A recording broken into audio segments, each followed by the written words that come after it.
menurutku yang lebih bukan salah sih. Maksudnya kalau mau ditarik ke belakang tuh ada juga salahnya Sir Alex. Dia tidak meninggalkan filosofi yang benar-benar Jelas. bisa dipakai. Oh, MU tuh mainnya gini. Sepak bola itu kan nggak ada pakem ya, harus diurus pakai model kayak gini gitu. Kita coba kayak gini di City gak berhasil gitu, tapi kita coba di MU belum tentu gitu. Ketika kita membicarakan sebuah sistemnya Amorim gitu, 3-4-3 itu sebenarnya yang krusial ya box to boxnya itu.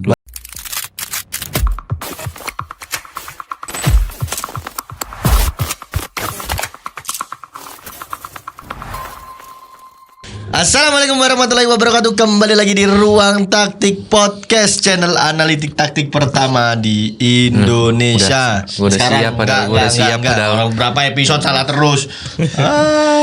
Oke teman-teman, di edisi spesial Liga Inggris 2024 2025 itu harus diingat Mas, karena itu adalah sejarah. Lu. Jadi teman-teman, di edisi ini mungkin selama 20-30 menit ke depan kita akan mencaci maki tim kebanggaan saya, aka Manchester United, yang selalu membuat pekan saya dan teman-teman semua fans MU itu selalu naik turun. Itu tim favorit saya musim ini Mas. Selalu memberikan vibes yang oke. Oke, langsung aja Mas Faiz. Apa Mas Faiz yang terjadi? Bung Rimo mungkin juga bisa, karena kemarin saya nonton Liverpool lawan Brentford, buntu 90 tapi selalu ada nih Mas magis-magisnya. MU ini enggak, dari menit awal sampai terakhir tuh buntu terus, enggak pernah dapat ini. Terakhir Onana kembali memerankan ke best formnya, memerankan peran terbaiknya di Extravaganza. Selalu jadi pemain paling dermawan untuk tim lawan. Ya, pemain yang selalu ditunggu-tunggu lah. Di satu sisi aku nggak tahu sih Mas, transisi bertahan ke menyerangnya tuh selalu selalu buntu. Kalau nggak dari Ahmad gitu-gitu aja, main yang pressing tinggi baru dia ambil bola colongan.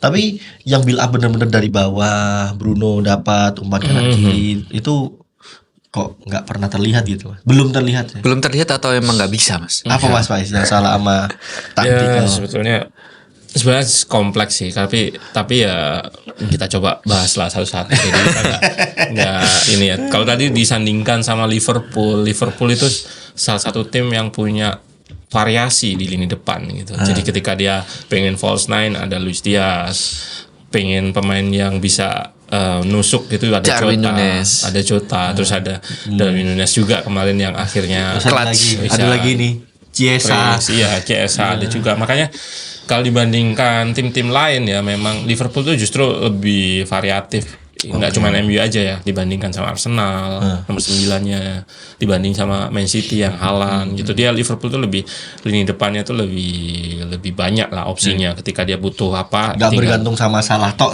Iya, nggak bergantung sama Salah tok. Di 2 atau 3 pertandingan ini Salah juga nggak nyetak gol. Iya benar-benar. Makanya pemain lain masih bisa perform gitu. Nah kalau kita ngobrolin ke MU gitu, waktu menang kalau nggak salah, waktu menang atau pokoknya sebelum kalah lawan kemarin ini siapa? Waktu lawan Southampton kalau nggak salah, atau sebelumnya itu Amorim itu sebetulnya meskipun menang dia tetap mengkritik gitu. Artinya timnya itu masih belum stabil betul gitu, terutama di aspek yang dia mention waktu wawancara itu soal high pressingnya. Jadi soal high pressing. Jadi bahkan di baru-baru ini kalau nggak salah di match versus Southampton atau yang kemarin, timnya ini mau diubah gitu ke formasi 4 back, sama sekarang yang 3 back itu nggak bakalan cocok gitu ya. Dia sampai bilang seperti itu gitu. Jadi ini this is not about the system gitu. Bukan soal formasi 3 back sama 4 backnya. Kalau menurut Amorim seperti itu. Tapi memang pemainnya itu nggak cocok untuk bermain di semua sistem itu. Ini gitu. Soal mental Mas, mau main nggak usah main. ya mental bisa jadi sih. Tapi mental salah satu yang berpengaruh. Mental itu kan ya kayak match kemarin yang ketika berada di depan gawang finishing itu kan salah satu indikasi mentalnya jelek. Finishing jelek itu berarti indikasi mentalnya jelek gitu. Ya kita ambil contoh Darwin Núñez lah. Darwin Núñez kan banyak banget tuh peluang yang udah di depan mata, di depan gawang nggak cetak gol. Itu kan bukan karena eksekusinya yang ini, tapi karena mentalnya aja yang ini. Kalau dia misalkan di latihan suruh menyelesaikan peluang kayak gitu, ya kemungkinan besar dia bisa cetak gol itu bisa. Karena tapi kan pressure-nya ketika match tuh beda. Nah, beda. Contoh paling ini kan ini Mas ya, Enzo Fernandez. Mental yang maksudnya yang in a positive way. in a positive way. Jadi Habis cerai kan cerai, dia malah. bebas. Dia kan sekarang Enzo Fernandez menjadi gelandang dengan aku lupa entah aggression atau umpan jauh paling banyak di Liga Inggris. Oh karena itu mentalnya. karena istrinya toksik. Makanya aku bebas. Iya benar mental tuh kan ya itu dari luar gitu iya. bisa. Tapi kalau di MU tuh entah tercapai Oh itu udah semua Mas. Itu dibuka gini masalah kok. Darah-darah. Di MU tuh kayak kerja di apa ya di BUMN yang nggak produktif tapi gaji gede gitu.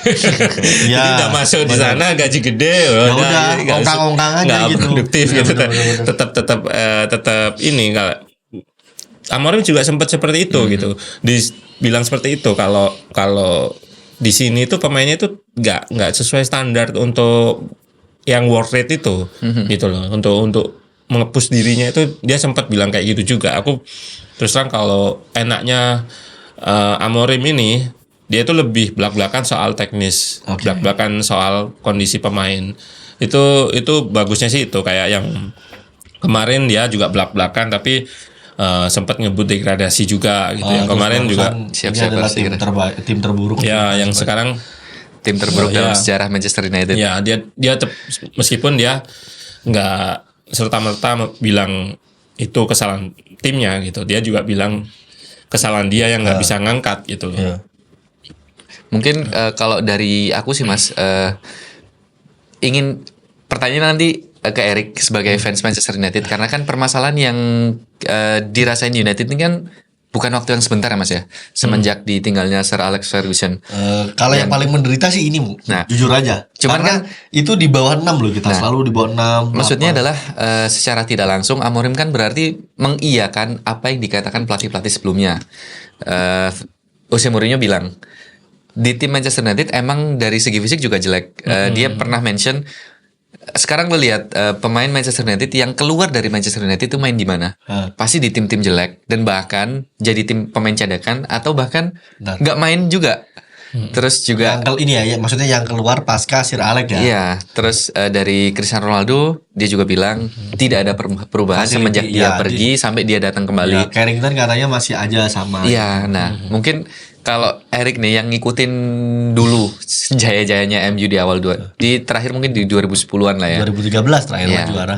Ya 2010-an lah, maksudnya kan di fase-fase itu.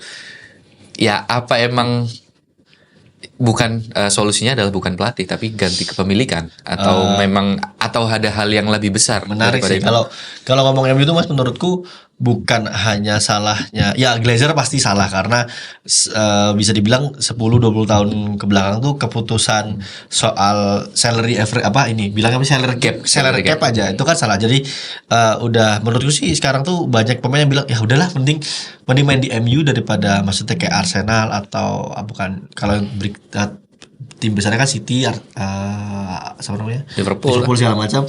Mending MU lah gajinya bisa lebih gede segala macam. Cuman secara tekanan segala macam ya udah orang sama-sama begonya juga. Cuman menurutku yang lebih bukan salah sih. Maksudnya kalau mau ditarik ke belakang tuh ada juga salahnya Sir Alex sih Mas menurutku karena keputusan dia nunjuk David Moyes waktu itu menurutku terlalu prematur aja sih. Kenapa kok tanggung jawab sebesar itu dipegang ke David Moyes yang sebelum itu di Everton ya cuman tim papan tengah lah, malah lolos Eropa aja, bawa Everton lolos Eropa aja jarang gitu kan.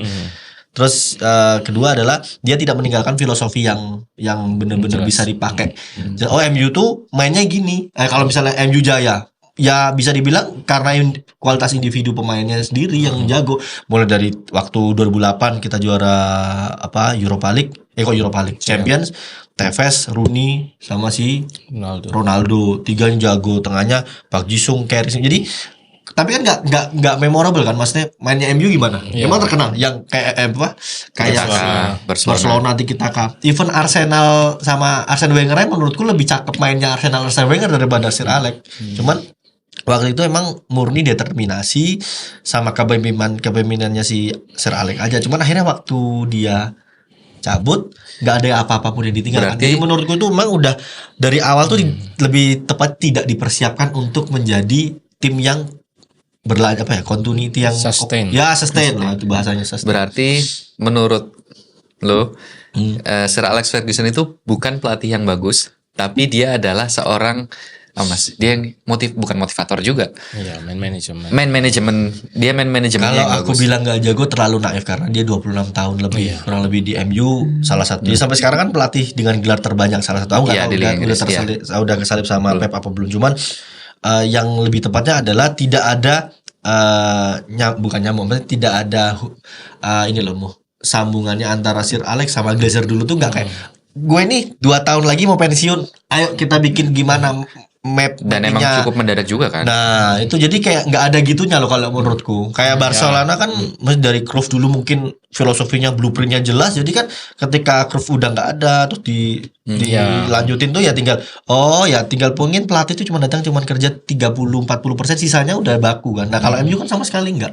Tapi kalau Mas Faiz sendiri setuju nggak? Emang dari awal setelah ditinggalnya Ferguson itu menjadi awal kehancuran Manchester United yang kita lihat sekarang. Karena akhirnya gini, jatuhnya nggak ada orang yang lebih paham MU daripada Sir Alex. Iya, betul. Jadi gitu loh. Sebetulnya itu benar banget sih. Maksudnya Sir Alex itu kan di MU itu sosok yang sentral banget ya. Artinya keakuannya gede itu. Iya, bahkan pekerjaan-pekerjaan yang harusnya yang sekarang tuh mulai didelegasikan itu banyak yang dikerjakan sama dia. Contohnya kayak rekrutmen pemain. Iya lah, itu kan langsung dia kan. Iya langsung dia. Gary Neville tuh didatangin ke rumahnya. Iya sama Ronaldo tuh juga dia datang ke rumahnya. Artinya memang dia itu sevital itu gitu. Nah yang kalau kita kaitkan dengan lanjutan ke pergantian pemain itu sebenarnya tugasnya direktur teknik gitu, technical director. Ya kalau teman-teman fans MU belum tahu di Man City itu ada Trixie Bergstein tuh yang ngurusin itu. Jadi ketika pergantian Mancini terus Pellegrini lalu ke Pep Guardiola, tapi pemain yang emang itu tipikalnya sesuai filosofi yang ini. Nah, ini yang enggak punya. Tapi Trixie sebenarnya emang di Barcelona kan Mas ya? Iya, temennya Pep juga memang. Artinya memang ya itu minimal pembelian pemain lah. Ini kan pengaruhnya sama Amorim tadi kan.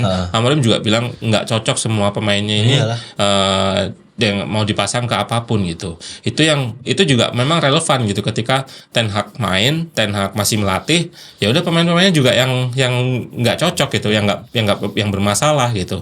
Ya kita ambil contoh wingernya kayak Rashford nggak mau track back, terus dia Anthony juga mau track back tapi performa ketika menyerang malah ini karena ya itu, tapi justru yang Ten Hag nggak bisa manfaatin juga Amad Diallo yang di musim ini sebetulnya bagus gitu.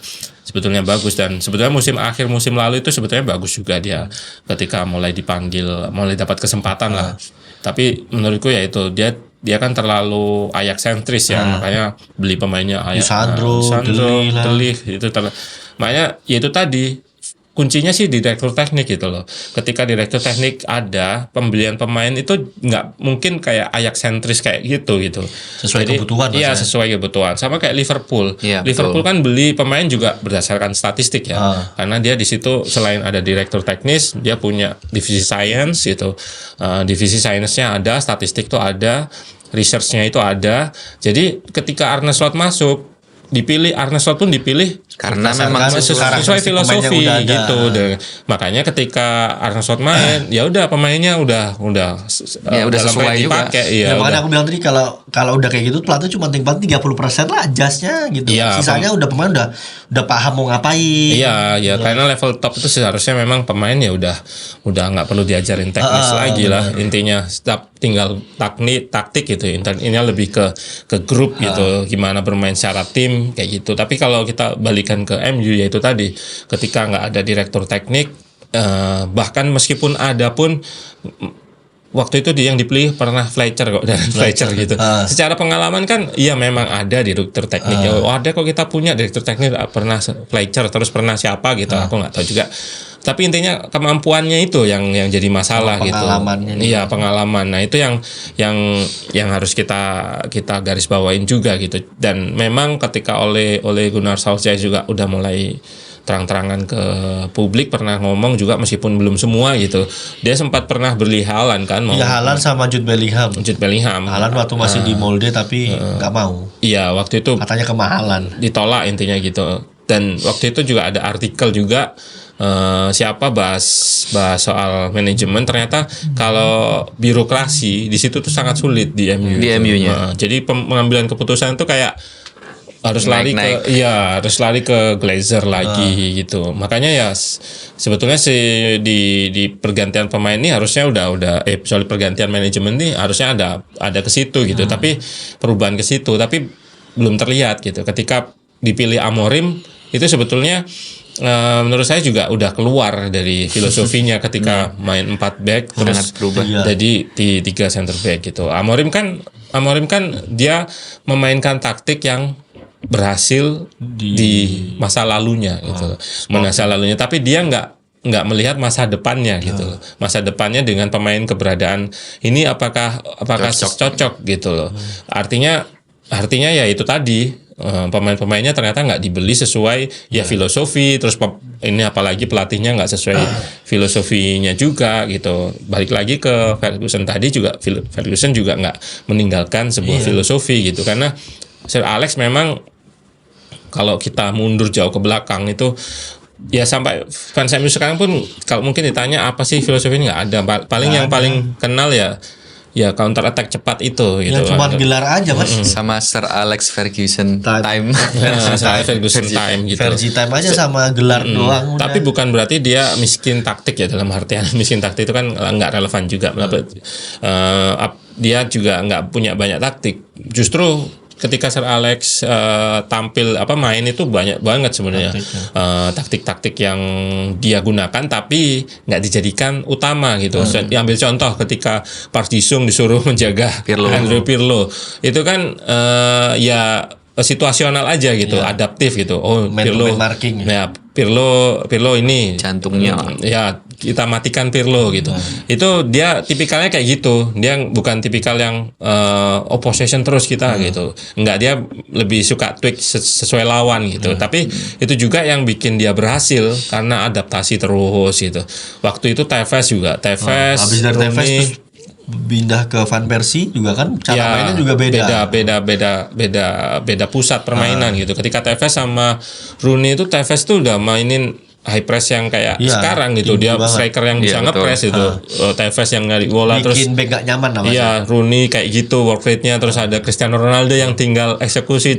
Ternyata strikernya itu justru malah Ronaldo yang dijadikan tumpuan gitu. Meskipun ya di depan tuh Rooney sama Tevez gitu udah mainin false nine lah ibaratnya.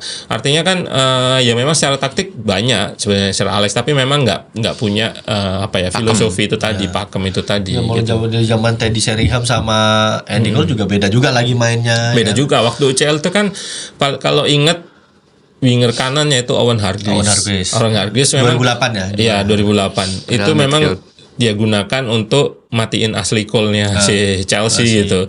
Jadi memang kayak gitu, seperti taktiknya itu untuk mematikan lawan, terus adaptif lah intinya gitu. Nah, itu makanya Sir Alex tuh nggak punya turunan itu tadi sih. Iya, makanya aku bilang kalau ditanya sekarang salahnya Muni, ya itu udah adalah bom waktu yang disimpan sama Sir Alex itu sendiri sama MU, karena nggak nyiapin blueprint yang dikasih ke pelatih selanjutnya. Ini nih tinggal ini lanjutin gitu kan. Mungkin ya udah ada sih mungkin ya dengan pemilihan ke David Moyes tuh, harapan dia sih sepertinya sama gitu. Tapi ya menurutku malah makin hancur setengah musim juga.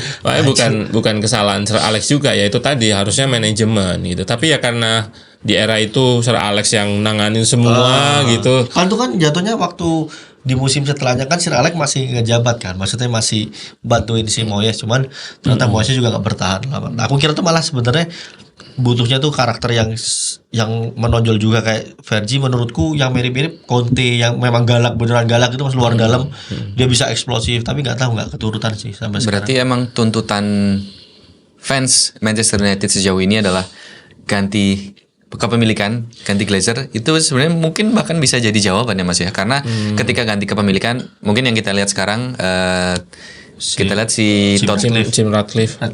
bukan, sorry. Todd Boehly di Chelsea kan ganti kepemilikan tuh dari Abramovich. Iya. Dia juga kita kan juga ngerasa Mas, dia kan kayaknya nggak ngebangun tim ini untuk 1-2 tahun ke depan. Iya. Dia melihat kesuksesan Chelsea mungkin di 3 atau 5 tahun ke depan, dan akhirnya dia invest di banyak, nggak cuma di pemain. Dia juga di staff manajemen segala macam, dia kan rombak semua Mas. Tapi kalau di MU tuh masalahnya kan emang Glazernya nggak mau lepas. Nah makanya itu ya kalian harus lebih keras lagi. Ini kan udah Radcliffe kan udah operasional kan operasional dipegang dia yang ya. pegang. Kerjanya kan 40% dia, tapi operasional dia yang pegang. Dan Makanya, ya lanjut ya. ya sorry, mungkin sedikit tambahan dari aku, dan mungkin kemarin kan sempat rame tawaran dari Arab ya Mas ya. Ya. Dan kalau kita ngelihat Arab ketika masuk ke tim Liga Inggris, nggak cuman mereka ngeluarin duit gede, tapi mereka juga mikirin hal ke depan. Manchester City yang terbaru, si Newcastle United, itu kan emang mereka ngelihat industri sepak bola itu kayak jauh ke depan gitu loh Mas.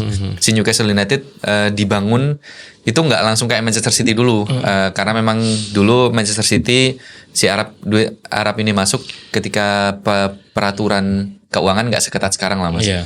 Dan cuman kan sekarang kita ngelihat Newcastle United konsisten, mereka membeli pemain sesuai dengan filosofi bermain mereka.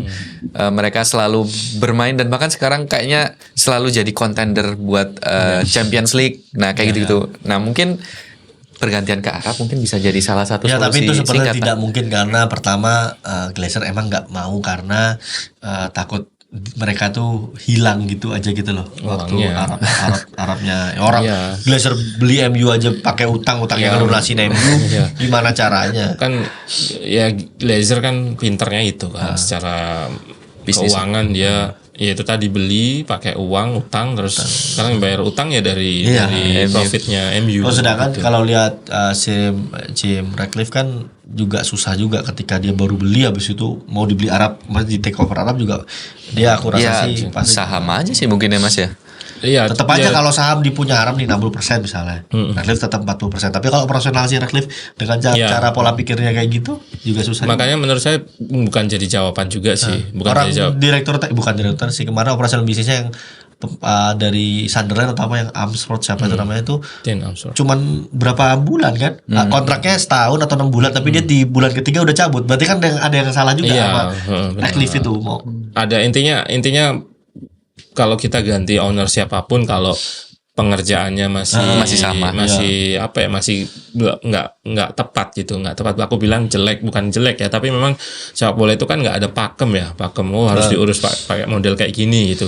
Kita coba kayak gini di City gak berhasil gitu, tapi kita coba di MU belum tentu gitu. Artinya memang harus memilih sendiri sih sesuai culture-nya di tiap klub gitu. Itu yang jadi masalah. Soal manajemen ini sebenarnya aku juga nggak terlalu oke, maksudnya nggak punya kapabilitas untuk bahas itu gitu. Tapi memang dari indikasi-indikasi keluarnya beberapa orang terus kayak gitu, artinya memang ada masalah gitu. Terutama ya itu tadi birokrasi untuk beli pemain gitu. Karena kan kalau kita teman-teman mau dapat gambaran ya, waktu itu aku lihat postingannya siapa gitu. Intinya tim utama itu pasti disterilisasi dia, tim kepelatihan lah, pelatih, staff dan segala macam, dan pemain itu ibaratnya produk utama yang nggak boleh diganggu gitu. Misalkan kayak ada manajer keuangan pengen foto bareng, itu nggak boleh, atau minta sponsor gitu, itu tetap harus izin dari pelatih gitu loh. Intinya benar-benar terisolir gitu dari manajemen. Nah itu yang harusnya ada jembatan itu loh. Itu tadi direktur teknis yang ngerti sepak bola dan ngerti bisnis juga. Nah, itu yang menurutku agak sulit jadi sih. masalah. Aku beberapa kali pengalaman juga gitu ketika memang pegang pemain terus ada kayak sponsor atau apa. Mau bahkan izin itu agak susah. Kita mau ngomong aja susah Ya, gitu. nggak bisa sembarangan Pelatih itu seperti ya, itu gitu. Makanya itu sih orangnya itu harus benar-benar yang memang berpengalaman sih kalau memang. Karena kalau kita ke manajer tim pun manajer tim pun kan secara strata juga di bawah pelatih. Tapi kalau direktur teknik kan dia di atas pelatih. Tapi ya benar banget kata Mas Faiz, harus ngerti bola sama harus ngerti bisnis. Jadi ketika misalnya ada orang sales atau marketing itu maju ke direktur teknik bisa menjelaskan dari sisi bola dan Sisi bisnisnya ke pelatih supaya ini pemain lu jam hari ini ada libur latihan nggak, mau ada take foto segala macam. Itu pun sepengalaman gue buset susah banget. Karena jarang ada direktur teknik di Indonesia. Dan Dirtek itu pun nggak harus selalu mantan pemain kan Mas ya? Enggak ya, itu ngerti bola sama bisnis. Iya. Itu yang kuncinya itu. Itu tadi karena nanti jatuhnya ke rekrutmen itu. Ya, benar. Rekrutmen itu kan oke lah kayak Ten Hag cuman 2 musim misalkan 2 musim dipecat gitu. Tapi kan pemainnya masih di situ. Masih di situ, Ten Hagnya udah nggak ada. Pilihannya, iya makanya pemain pilihannya masih di situ. Tapi kalau pemain pilihan itu nanti dapat persetujuan Dirtek gitu loh. Dia ngelihat secara kayak Todd Boehly gitu, secara 5 tahun, secara berapa tahun, apakah pemain ini tetap dipakai gitu, atau bisa jadi dijual lagi atau gimana itu yang lebih sering pelatih keluar adalah pemain daripada pemain yang keluar masuk. Ya, karena betul. kan jumlahnya juga lebih banyak kan. Makanya kan sekarang supporter kan pada nyalain pemain kan, pemainnya nggak, tapi pemain tuh nggak bisa sekedar dibuang gitu loh, banyak yang rugi di situ, itu yang jadi masalahnya sih. Oke, jadi kalau dari teknis Mas, kita balik lagi nih. Nih mukanya dari keluh kesah semua nih Mas. Apa yang harus paling jangka pendek lah Mas? Kalau dari 2-3 pertandingan Mas Faiz MU yang terakhir Mas Faiz nonton nih, yang harus dibenerin itu yang mana Mas? Nama klub Ya kan sebetulnya aku udah bahas sih di podcast sebelumnya kan, kita bahas Man City gitu. Ketika itu Man City short termnya untuk menghadapi masalah itu ya beli pemain gitu. Kalau MU bubarin timnya. Sama sebetulnya ketika tapi Chelsea kan juga Januari udah tutup, terus emang nggak dikasih jatah nih Amorim. Orang 750 juta euro udah dikeluarin. Ya makanya itu kan imbas dari buruknya keputusan transfer. Iya, dan kalau Mas Faiz nanti akhir anggaplah kita nggak degradasi Mas ya. Peringkat 10 lah gitu. Peringkat 10 lah. Pemain yang harus yang mana Mas? Belakang, tengah atau striker? Iya, yang paling krusial tuh sebetulnya ketika kita membicarakan sebuah sistemnya Amorim gitu 3-4-3 itu sebenarnya yang krusial ya box to boxnya itu. Berarti harus ada kayak siapa Morita sama Yulman. Itu yang kita kemarin ya lawan Brighton kan kita nonton ya kayak gitu, Baleba sama itu dibully sama Baleba sama satu belakangnya lagi gitu. Dan itu sangat krusial memang, meskipun kita lihat di MU itu ada Ugarte gitu, tapi ternyata dia juga lumayan struggle ketika fisikal gitu, ketika di IPL yang lebih fisikal gitu. Kita ambil contoh Nottingham Forest lah. Nottingham Forest itu punya 2 gelandang petarung ya, Dominguez sama Anderson itu. Anderson itu tipikalnya ya benar-benar petarung ya, yang bisa mengcover banyak ground, mengcover banyak area gitu. Itu yang dilakukan sama Dominguez sama Anderson ketika timnya lagi transisi. Nah, ketika lagi transisi itu kan memang ya diperlukan gelandang yang kayak gitu. Kita bicara soal Man City punya Rodri juga. Ya, dulu ada siapa namanya yang botak? Fernandinho. Ya itu yang menurutku nggak memang MU nggak main single pivot sih, nggak butuh itu, harusnya ada 2 gitu yang kalau Maino masih terlalu muda Mas. Maino bagus di possession. Iya, bukan box to box ya. Ketika dia harus duel atau apa itu dia kadang bisa escape dengan kemampuan individunya, tapi ketika udah banyak pemain yang di tengah, karena tengah itu kan pasti congest kan, pasti banyak, itu dia agak kesulitan kalau physically juga udah mulai menyesal kehilangan Scott McTominay.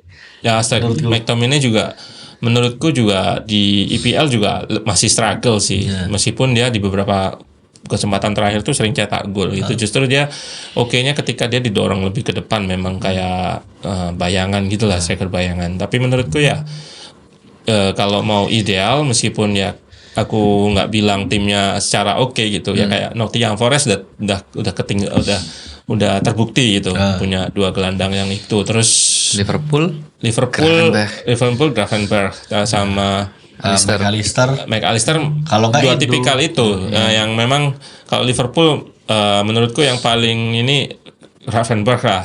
McAllister kalau build up ya oke gitu. Tapi kalau ketika bertahan yang untuk mengcover banyak ground Ya itu kayak Fabinho dulu. itu kadang dibantu sama Sobo sih. Makanya kadang kayak Curtis Jones itu tetap dipasang karena memang dia ngebantu gelandangnya itu. Apakah langsung sekalian shortcut berarti belinya Yulman sama Morita, Mas? Sebetulnya nggak Jual semudah. Casemiro nih. Jual Casemiro. dapat 2 tuh kayaknya. Iya, Mas, jual Casemiro nih ke Arab. Ya kan? Kontrak sisa masih 2 tahun setahun lagi. Beli Yulman dapat kayak, Mas.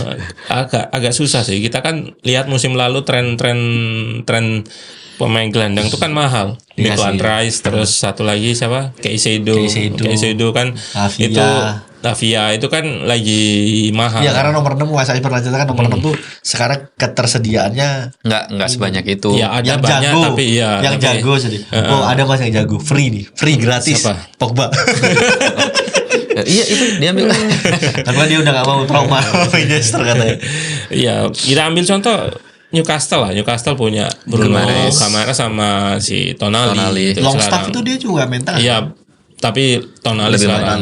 Oh iya, si Tonali jago ya. Tonali udah lepas hukuman dan lumayan lah. Mainnya jago, Mas. Iya. Ya itu tadi yang Aston Villa juga Aston Villa Tielemans ya. Tillman sama satu lagi aku lupa. Kamara. Ya Kamara ya. Ya, Onana ya. Onana juga. ya. Cuman sekarang lebih sering pakai Kamara. Kamara ya. Ya berarti kalau misalnya Yulman sama Morita nih Mas, langsung ayo ambil paket apa Gyökeres. Belum tentu sebetulnya. Terus baiknya ganti Diamonde, Inacio. Itu ganti namanya, tuker. Nah, menurut saya sih belum tentu karena IPL itu tadi Iya, fisikal beda. itu loh. Iya. Tapi kalau Morita aku feeling bisa sih, Mas. Endo aja bisa. Ya nggak sih? Indo juga masih struggle kan sebetulnya. Maksudnya nggak Iya starter utama gitu. Asia yang stand up cuma 2 ya di Premier League. Mitoma. Enggak dong. Siapa? Son sama Park Ji-sung lah sepanjang sejarah. Maksudnya sepanjang sejarah apa Iya, musim ini? sepanjang sejarah. Cuma 2. Yang Mitoma pun juga struggle kan bahasanya. Wing. Winger. Iya. Mitoma juga gitu. Mitoma itu kan kalau kita bandingkan sama Rashford gitu. Mitoma itu mau track back gitu, iya, bertahan itu. Lalu kita bandingkan sama Rashford gitu ya, atau Garnacho yang di depan. Iya, karena musim ini menang. Yang di depan gitu, itu yang membedakan gitu. Ya kita ambil contoh Anthony Elanga di Forest tuh juga mau. Ya, mau berarti bertahan. Elanga juga ditarik kembali. Kan dijual kan dia? Ya dibeli kembali. Jilat ludah Kayak sendiri. ini Calobah Iya, udah Calobah. di Chelsea. ditarik ini nyetak Iya. asis kalau nggak salah nyetak Pokoknya asis ya. Man of the match kalau nggak salah. Dibalikin dia di putaran kedua ya. Iya, man of the match. Man of the iya. match ya. Makanya Calobah. itu sih menurut saya sih investasi di banyak pemain tuh juga yang tepat itu juga berguna gitu. Kayak Chelsea kan memang akademinya itu bisa dibilang yang lagi oke sekarang gitu, dipinjemin semua. Banyak Mas itu. Banyak pemainnya. Jadi kalau oke baru timnya kurang karena kan ambil pulang. sektor backnya memang lagi bermasalah kan.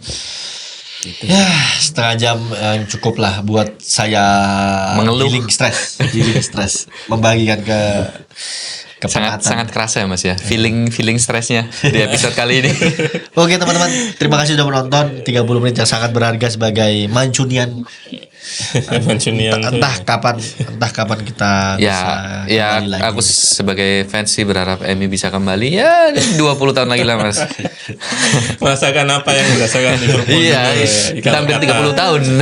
30 tahun ya. 30 tahun. Tirta bilang gitu loh. Iya, MU Tirta masih bilang. 2013. Tapi bisa lah. Salah 2045. Indonesia emas bareng-bareng. Enggak. Terima kasih sudah menonton. Jangan lupa share, komen, subscribe, nyalakan lonceng dan follow semua akun media sosial Ruang Taktik karena di sana banyak sekali analisis taktik tim-tim favorit kalian. Ada yang mau ditambahin? Glory Man United. Oke, terima kasih Mas Ais. Ya nikmati aja Barca. Oke teman-teman, saya Oba Femi Martins pamit. Saya Baba Yaro. Saya Tori Andriful. Siapa itu? Terlalu tua. Assalamualaikum warahmatullahi wabarakatuh.